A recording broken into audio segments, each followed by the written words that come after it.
দেখুন, আপনাদের মাধ্যমে এ বিষয়ে আমি বহুবার বহুবার এ বিষয়ে আমি কথা বলেছি যে বীরভূম জেলা একটা বড় জেলা। এই জেলায় 11টা বিধানসভা আছে। এই জেলার মানুষ মমতা বন্দ্যোপাধ্যায়, অভিষেক বন্দ্যোপাধ্যায়ের চলার পথ অনুসরণ করে চলে। আমরা 23-এ নির্বাচন করেছি, 24-এ নির্বাচন করেছি মমতা বন্দ্যোপাধ্যায়ের নেতৃত্বে গঠিত কোর কমিটির দ্বারা।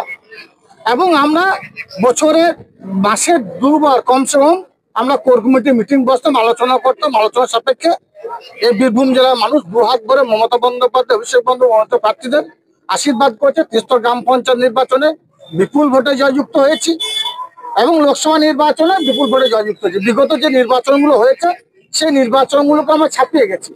কাটাকাটি, খুনোখুনি, রাহাজানি, গুলিবাজি, বোমাবাজি বিহীন নির্বাচন হয়েছে। স্বভাবতই আলাপ আলোচনার প্রয়োজন আছে। বীরভূম জেলায় কোনো ব্লকে অশান্তি চলছে, কেন চলছে, কি জন্য চলছে, সেগুলো কোর কমিটি মিটিং এ আলোচনা হওয়া বাঞ্ছনীয় ছিল। সেগুলো আলোচনা হচ্ছিল না, যার জন্য বারবার আমি প্রতিবাদ করেছি এবং রাজ্য নেতৃত্বকে বিষয়গুলো আমি জানিয়েছি। যাই হোক, রাজ্য নেতৃত্ব সবসময় এসব বিষয়গুলো ফলো রাখেন।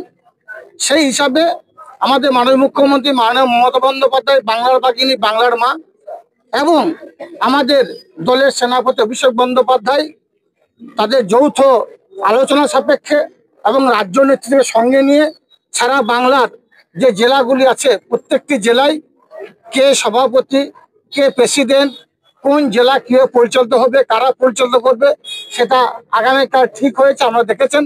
এবং বীরভূম জেলার ক্ষেত্রে যে বিষয়টি নিয়ে বারবার আমি আওয়াজ তুলেছি সেটাই এই শিলমোহর পড়েছে। বীরভূম জেলা আগামী দিনে কোর কমিটি পরিচালনা করবে, কোর কমিটির দ্বারা বীরভূম জেলা পরিচালিত হবে।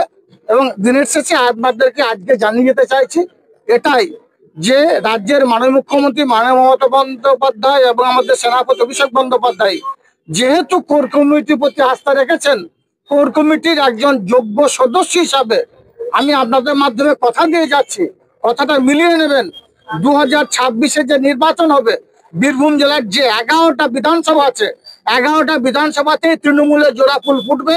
মমতা বন্দ্যোপাধ্যায়, অভিষেক বন্দ্যোপাধ্যায়, অভিষেক বন্দ্যোপাধ্যায় যাদেরকে টিকিট দেবেন, যাদেরকে নমিনেশন দেবেন, তারাই জিতবে এবং বিরোধীদের আমরা ধরাশায়ী করে ছাড়বো। অনুব্রত আসার পর থেকে এই কোর কমিটির বৈঠক পিছিয়ে যাচ্ছে। এই বিষয়টা রাজ্য নেতৃত্ব এই বিষয়টাকে সবসময়ের জন্য ফলো করেছে। আমি মমতা বন্দ্যোপাধ্যায়ের মামাটি মানুষের একজন সৈনিক, আমি অভিষেক বন্দ্যোপাধ্যায়ের সৈনিক হিসেবে আমার ডিউটি ছিল, আমার কাজ ছিল জেলাতে কি ঘটছে, কি ঘটতে চলেছে, আগামী দিনে কি ঘটতে পারে, প্রত্যেকটি বিষয় রাজ্য নেতৃত্বকে জানানো, সেটাই আমি জানিয়েছি।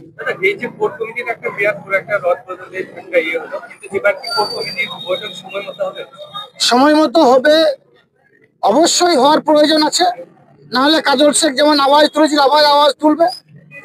যদিও গতকালকে বীরভূম জেলা কোর কমিটির লিস্ট রাজ্য নেতৃত্ব পাঠিয়েছে, 7 জনের কোর কমিটি এবং অতিরিক্ত 2 জন এমপিকে ডাকা হবে, অর্থাৎ 9 সদস্যের কোর কমিটি। সঙ্গে সঙ্গে এই কোর কমিটির আহ্বায়ক হিসাবে বা কোর কমিটির এই মিটিং থেকে ডাকার দায়িত্ব বীরভূম জেলার তৃণমূল কংগ্রেসের চেয়ারপারসন আশিস বন্দ্যোপাধ্যায়কে দায়িত্ব দিয়েছেন। এবং আজকের মধ্যে আশিস বন্দ্যোপাধ্যায় ডিক্লেয়ার করেছেন, আমাদের কাছে মেসেজ এসে গেছে, আগামীকাল 11:30টায় বোলপুর দলীয় কার্যালয়ে কোর কমিটি মিটিং হবে।